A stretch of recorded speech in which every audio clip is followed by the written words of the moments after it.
आप सभी भक्तों को राधे राधे, जय श्री कृष्णा, श्री शिवाय नमस्तुभ्यम। आज बहुत प्यारा वीडियो आप सभी के सामने श्रवण करें। बहुत प्यारी कथा भगवान त्र्यंबकेश्वर महादेव ज्योतिर्लिंग की, तो नासिक जिले में है और बहुत प्यारी कथा है। 8वीं त्र्यंबकेश्वर ज्योतिर्लिंग की कथा है। महाराष्ट्र के नासिक जिले में 8वें ज्योतिर्लिंग त्र्यंबकेश्वर महादेव ज्योतिर्लिंग की स्थापना हुई है। माँ गंगा की धरती पर पुनः अवतार भी है। भक्तों, नासिक जिले के त्र्यंबकेश्वर नामक स्थान पर ब्रह्मगिरी पर्वत पर स्थित है। तो भक्तों, बहुत प्यारा वीडियो भगवान महादेव 8वीं त्र्यंबकेश्वर महादेव ज्योतिर्लिंग की कथा आप सभी श्रवण करें, वीडियो को पूरा देखें और आप सभी मेरे चैनल में नए हो तो चैनल को सब्सक्राइब करें, लाइक करें और शेयर करें। श्री शिवाय नमस्ते। ओम नमः शिवाय, ओम नमः शिवाय, ओम नमः शिवाय। एक बार एक समय की बात है, महाराष्ट्र के नासिक जिले में त्र्यंबक नामक स्थान पर ब्रह्मगिरी पर्वत पर श्री गौतम ऋषि और उनकी धर्मपत्नी मां अहिल्या दोनों वहां पर तपस्या करते थे। एक बार वहां पर जल के अभाव में जल का बहुत सूखा हो गया। बहुत सालों तक, वर्षों तक वहां बारिश नहीं हुई। वहां के सभी पेड़, लता पता का वृक्ष सब सूखने लगे। जानवर इधर दौड़ने लगे। वहां की जितनी जो मनुष्य पलायन करने लगे। तो गौतम ऋषि ने 6 महीने तक वरुण देव भगवान की तप किया, भक्ति की और वरुण देव भगवान को खुश करके और वरुण देव ने दर्शन दिया। और फिर गौतम ऋषि ने वरुण देव से वरदान मांगा कि हे देव, यहाँ पर बहुत सालों से वर्षा नहीं हुई है, आप कृपा करें, कृपा करें। तो वरुण देव भगवान ने वहां पर वर्षा की और वहां का वैसा का वैसा बहुत प्यारा सुनहरा स्थान हुआ। वहां पर पूरा हरा भरा हो गया। तो वरुण देव ने गौतम ऋषि से बोला कि आप यहाँ पर एक खड्डा खोद दो। तो वहां पे एक खड्डा खोदा, उस खड्डे में जल प्राप्त हुआ। तो वहां की जीव जंतु और वहां के जो भी ऋषिगण थे सभी उस जल से अपने आप को तप करने लगे। एक बार वहां पे बहुत से गौतम ऋषि के जो शिष्य थे वो भी थे और गौतम ऋषि बहुत से जो ऋषिगण थे वो अपनी पत्नियों के साथ वहां पर रहते थे।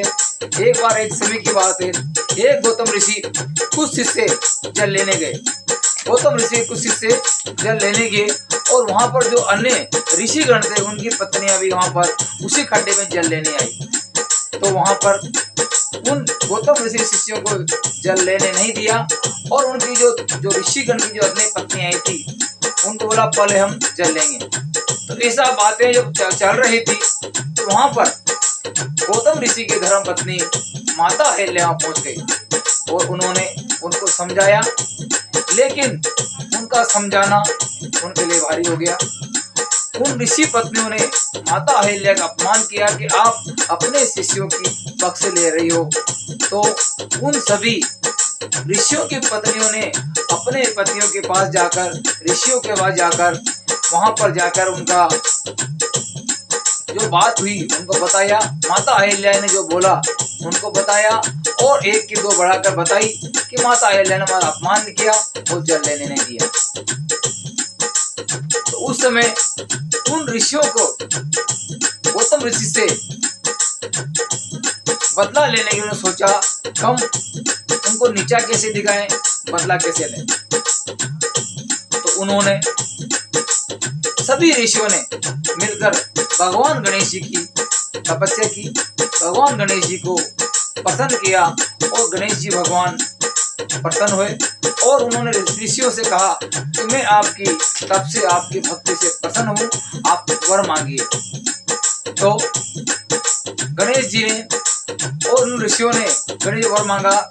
कि हम गौतम ऋषि पर ऐसा कोई भी लाछन लगाकर पाप लगाकर उनको यहाँ से निकालना चाहते हैं, आप हमारी इसमें सहायता करें। तो दयानंद जी महाराज ने बोला आप ये सही नहीं कर रहे हैं, वो एक ऋषि हैं और बहुत तप करने वाले ऋषि हैं, वो इस बारे में कुछ भी नहीं जानते हैं और उन्होंने आप उनके साथ जो कर रहे हो गलत कर रहे हो, कि वो ऋषि सदा सत्य पर चलने वाले हैं। लेकिन इन ऋषियों को बहुत समझाया गणेश जी ने, लेकिन नहीं समझे। तो गणेश जी भी हाँ कर दी कि ठीक है ऐसा ही होगा। एक बार गौतम ऋषि अपने खेत पर गए, वहां पर गणेश जी ने एक गौ का रूप धारण किया और वो गौ माता बनकर गणेश जी महाराज गौतम ऋषि खेत में आए, जहाँ गौतम ऋषि थे। तो गणेश जी उस गौतम ऋषि ने उस गाय को भगाना चाहा, तो उन्होंने एक छोटा सा गेहूं का तिनका जो था उससे हाथ ही लगाया था कि वो गौ वहां पछाड़ खाकर नीचे गिर गई। वो सारे ऋषिगण, उनकी पत्नियां वहां छुप रही थी।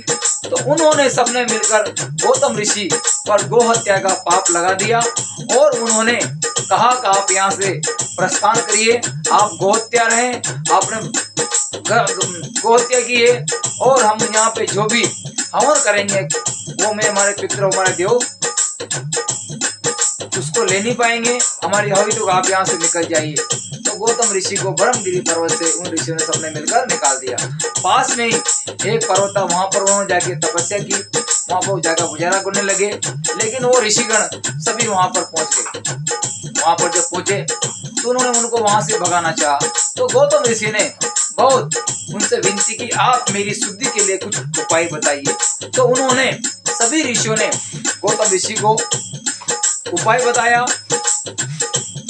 कि आप ऋषि उपाय बताया कि 3 बार पृथ्वी की परिक्रमा करो, 1 महीने तक व्रत करो, इसके बाद 100 बार ब्रह्मगिरी पर्वत पर परिक्रमा करो, तभी तुम्हारी सिद्धि होगी।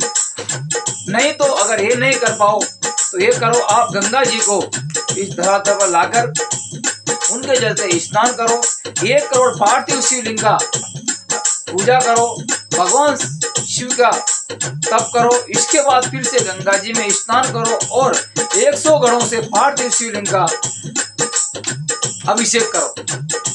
तो गौतम ऋषि ने भगवान शंकर की बहुत तपस्या की।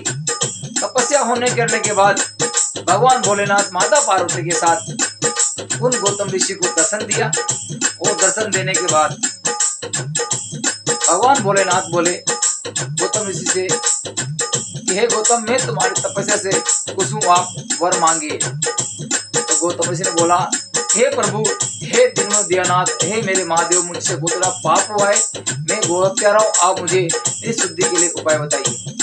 तो भगवान भोलेनाथ ने कहा हे गौतम ऋषि, तुम गौ हत्यारे नहीं हो, तुम्हारे साथ धोखा हुआ है, तुम गंगा की तरफ पवित्र हो। जो ऋषिगण थे उन्होंने तुम्हारे साथ छल किया, धोखा किया, उनको मैं सजा जरूर दूंगा। तो इसी वक्त वहां सारे ऋषिगण भी वहां आ गए और उन्होंने भी क्षमा मांगी। तो भगवान गौतम ऋषि ने कहा कि भोलेनाथ, इनकी वजह से मुझे आपके दर्शन हुए हैं, अगर ये लोग ऐसा ना करते तो ऐसा मुझे आपके दर्शन नहीं होते। आप यहाँ पर ही ज्योतिर्लिंग के रूप में आप निवास करें और सबका भला करें। तो भगवान भोलेनाथ ने गंगा से बुलाया, गंगा को कहा गंगा, आप यहाँ पर सदा निवास करो और मैं भी ज्योति के रूप में त्र्यंबकेश्वर ज्योतिर्लिंग के नाम में हिस्सा दूंगा और सभी देवताओं को भी कहा कि आप भी यहाँ पर सदा निवास करो। तो ये भगवान भोलेनाथ ने वरदान दिया गौतम ऋषि को। तो आज भी नासिक जिले में जब बृहस्पति सूर्य राशि में प्रवेश करते हैं तो वहां पर सारे देवता और माता गंगा के तट पर भगवान भोलेनाथ त्र्यंबकेश्वर नामक ज्योतिर्लिंग के रूप में वहां पर निवास करते हैं। वहां सबको मोक्ष प्रदान होता है और ये बहुत प्यारी कथा आपने सभी ने श्रवण की। तो आप सभी भगवान भोलेनाथ त्र्यंबकेश्वर नामक ज्योतिर्लिंग की कथा आपने पूरी श्रवण करें। बहुत प्यारी कथा है। श्री शिवाय नमस्तुभ्यम। राधे राधे, जय श्री कृष्णा। आप सभी मेरे चैनल पर नए हो, चलो सब्सक्राइब करें, लाइक करें और शेयर करें, क्योंकि आपके सामने नए नए वीडियो भगवान भोलेनाथ की कथाओं के आते रहेंगे। और आप ये जो कथाएं जो आती है आप इनको पूरी श्रवण करें, कि सुनने से और सुनाने से भी आप पुण्य के भागीदार हो जाओगे। श्री शिवाय नमस्तुभ्यम, श्री शिवाय नमस्तुभ्यम।